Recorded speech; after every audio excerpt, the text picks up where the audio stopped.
Okay, welcome back to Quarantine 2020, episode 4, I believe. I think this episode is going to be a reoccurring theme. It's probably going to be my most popular. I'm going to have huge feedback from people on how much they love this one. I'm going to call it Baron's Soapbox. People that know me best know that I have a lot of pet peeves. I share them with almost everybody. All the time. And originally I was going to do just one episode of Baron's Pet Peeves, but then I got a list of so many different ones that I realized this is probably going to have to be a reoccurring thing. So this will be the first installment of Baron's Soapbox, and you can expect more as we go in. So let's dive right into the first one. The first one is, this one happens to me a lot because all my friends are teachers. And teachers sometimes they can be difficult to manage. But correcting grammar in a text message, correcting grammar in social media posts, correcting grammar when you're in an argument with somebody. I know there's going to be lots of opinions out there, and you have to understand, first of all, that I'm a teacher, and I'm an online teacher, so I often have to communicate with my students. Now, if my students send me an email, their teacher, I fill the role of professor later in life, supervisor, boss, whatever you want to call it. That's kind of the relationship between myself and students. So if you send an email to your supervisor or your boss, you had better damn well be sure that it's perfect grammar in there. Now, we don't have to get into the super intricate drama or grammar stuff that only teachers know. I'm just talking about basic stuff. There, to, capitalizing I when you're referring to yourself, that kind of stuff.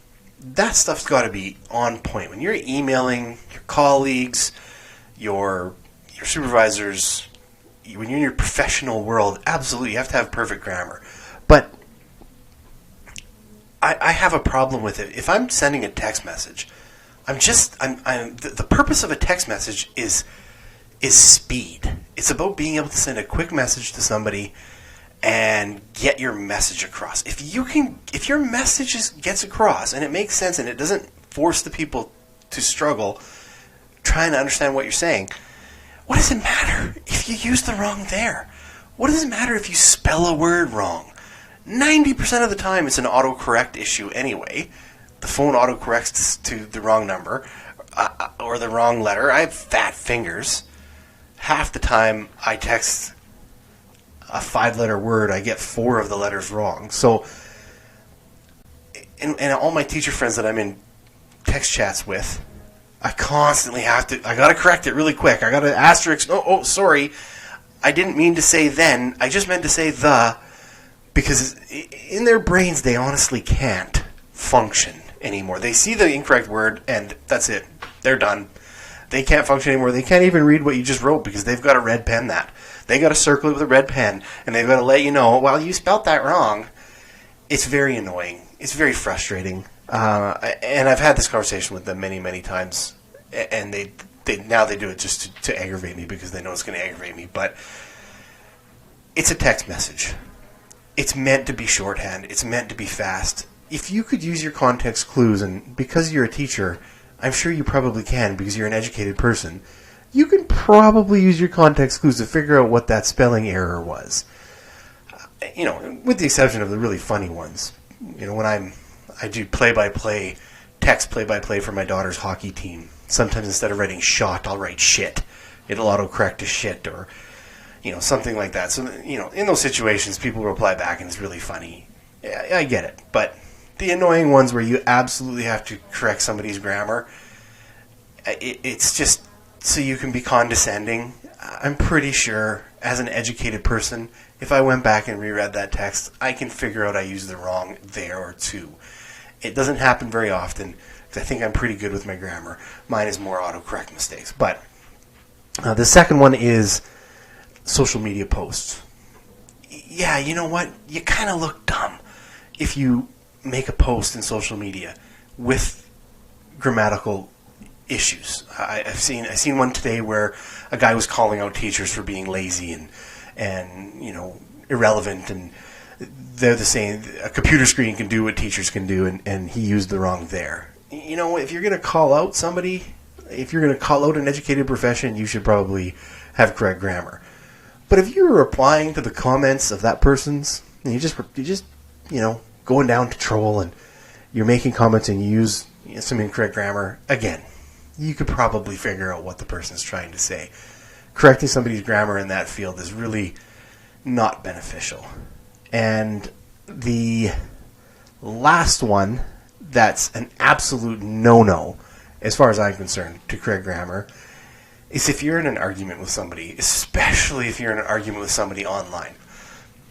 Let me compare it to a verbal argument you would have with somebody. So, if somebody is in a fight with someone and you're going back and forth verbally, you're having this argument with them, and they say, in the midst of the fight, everybody's kind of worked up or disagreeing, even if they're not really worked up, but if they're definitely disagreeing, and they say, irregardless, and the other person they're fighting with turns out actually irregardless is not a word. How do you think that's going to go? Do you think that's going to go well? Do you think that's going to end the argument, or the person's going to all of a sudden go, "Oh, you corrected my grammar. I guess you were right."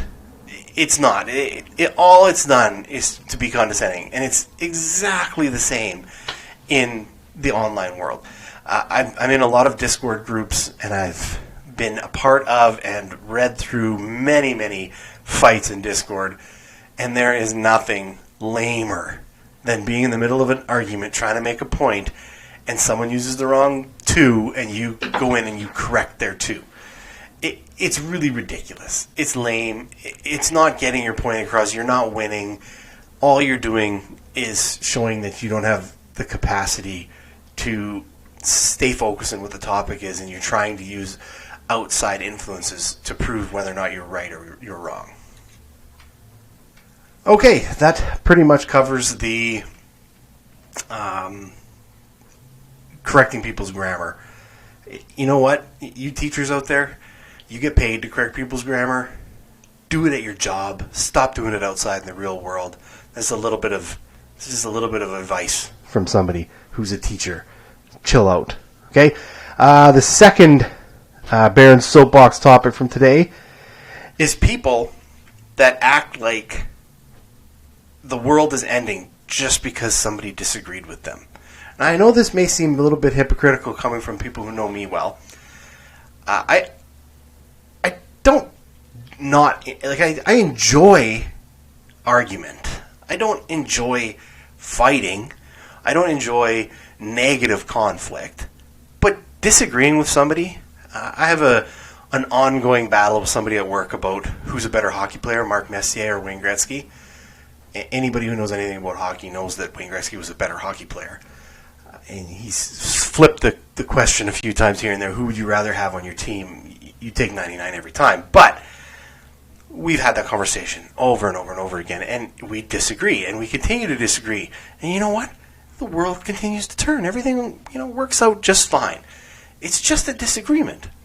We are in such a situation now where as soon as one person says something, if everyone in the room doesn't agree with them, the world ends. It's like you just scooped up a pile of shit and wiped it on their face. They react as if the world's ending. It's okay. I just don't agree with you. I don't think the same way as you. And it's maybe why I will jump up right away when somebody disagrees with something I say. It's not about me having to be right, which everyone's going to tell me I'm lying and say that it is about that. It's more about me wanting to prove why I think this. And I want to try and convince you, and I want to see if I can get you. But if I can't get you, it's okay. I'm okay with that. And it's created an inefficient workplace in so many different areas in our society now, because you have to always agree. If someone says something, you have to be like, oh, yeah, great idea. And then behind the back, you're saying, well, that's the dumbest idea you've ever heard. Well, why don't you bring that up? Why don't you say something? Actually, I don't think that's the best way to do this. What if we did it this way? What if we tried it this way? There's diplomatic ways that you can do that. It's very frustrating. And I mean, even personal relationships with people. I've been on staffs before where people hate me just because I don't instantaneously agree with what they say. I just find it disingenuous if you constantly agree with a person just because you don't want to have that fight with them. And I don't have any bearing to make this generalization because I've never lived anywhere as an adult but Saskatchewan. But I do find in my times through small towns across Saskatchewan and in the city of Regina as a professional adult, it very much just becomes I'm going to agree with you right now to your face, but I cannot wait to get behind your back and tell people how dumb you are. It just really makes an inefficient work environment. It's okay for us to not agree. We can all disagree. The important thing is just staying calm, accepting the fact that those people don't disagree, and legitimately listening to their point of view. I think that's the big one. Okay, point number 3 for Baron's Soapbox is refusing to try something new just because it's new. This one maybe should have been my top one. I just knew I could talk about the texting grammar correction more. But refusing to try something just because it's new. It's very, very frustrating to me. I don't understand why you would not want to try a new thing just because it's new. And then I constantly get if it's not broke, don't fix it. But sometimes something's broken for a really long time and you don't know it. I don't know anything about cars. And I'll drive my car for a very long time with something broken. I won't notice that it's broken because I don't know anything about cars. But then when I take it to somebody that does know something about cars and they say, hey, did you know that this thing is broken? My muffler bearings or my carburetor belt or something really important to your vehicle. Then I have to look at it and say, okay, is it going to be better if I get a new one? So I think that's a real pet peeve for me. If you introduce something new to somebody, something different, it bothers me when they won't take a shot and just look at it. Is it going to be better? A pretty good example I have of this is I used to use to organize my daughter's hockey teams and my own adult safe hockey teams. I used an app called hockeyclubhouse.com, and it was a breakthrough piece of technology when it came out because I didn't have to text or phone every player on the team. They could just click, yeah, I'm coming or I'm not coming, and it made things really, really easy. Well, then one year we got onto a hockey team, and this mom of another player comes up to me and says, have you ever heard of Team Snap? You should try it. It's really good. And at first my thought was, I like Hockey Clubhouse. I don't want to go away from that. And then I sat down and I thought about it, and I went, there's a few things that probably are not perfect about it. I'm going to take a look at it. And I went through Team Snap. It was fantastic. It was so much better. And now if I could get a job working for Team Snap, I would. I love that app. It's very dynamic. They're very progressive with it. They make changes to it. They're throwing out updates all the time. It's a fantastic app. Now, if I wouldn't have made that jump, I would have missed out on basically what every single sports team is now using. It's a fantastic app. So it's very, very bothersome. And again, just like the refusing to accept somebody disagreeing with you, I really feel like it makes our workplaces, our society, incredibly inefficient when people won't look at something just because it's new. It's very frustrating. And I mean, something else along the same vein as that one, you could call this point number 4 if you want to, but is people who say, I'm not good with computers. That's a choice. You can't, it's not like there's some people who are good at them and there's some people who aren't good at them. You are making a choice to be shitty with computers. If it's 2020 and you're an adult and you're still saying, I'm not good with computers. Now, I understand our baby boomer generation, they had to learn a lot more stuff than we had to learn. So for them to not get computers, it makes sense to me. I'll give that to them, and I'm more than happy to help them understand a piece of technology that they need, to do their jobs or whatever it is. But somebody my age, a Generation X, Generation Z, a millennial, for you to try and say, I'm not good with computers, that's a cop-out. You don't want to be good with computers. You don't want to have to learn this new thing. It's ridiculous to think that you can function in this world today without understanding the basic function of these items. Everything we do now, and now, quarantine 2020, you're going to be required to use them even more. There's just no way. There's no job you can get today where you're not going to have to, at some point, be able to operate a computer, whether it's your time card or doing your certification for your safety before you get to work. At some point, you're going to have to be able to operate a computer, and that's just your professional life. We're not talking about our personal life. Try and function without an email address. You couldn't sign up for anything. You couldn't get tickets to sporting events. You couldn't get tickets to concerts.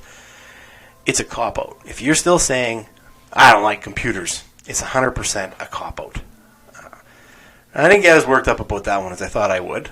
And I have several more on here, but like I said, we're running at 16 minutes now. This has been the longest one so far. I've got a lot more pet peeves. Those ones will keep coming. I could probably do every other episode as a Baron's Pet Peeves. I could actually probably rename the entire podcast Baron's Pet Peeves or Baron's Soapbox and have enough content to fill hundreds of episodes. But I'm going to leave it at that. Hopefully this was entertaining. Kids were vacuuming upstairs during this. Not sure if you could hear it or not. I messed around with my mics today, so hopefully things weren't quiet and you could still hear me. In the very near future, I'm hoping to have an intro put in. I'm going to tell you right now it's going to be cheesy, because then if I try and make it not cheesy and it is cheesy, then I'm covered on all bases. So thank you for listening. Quarantine 2020, episode number 4. I'll see you tomorrow.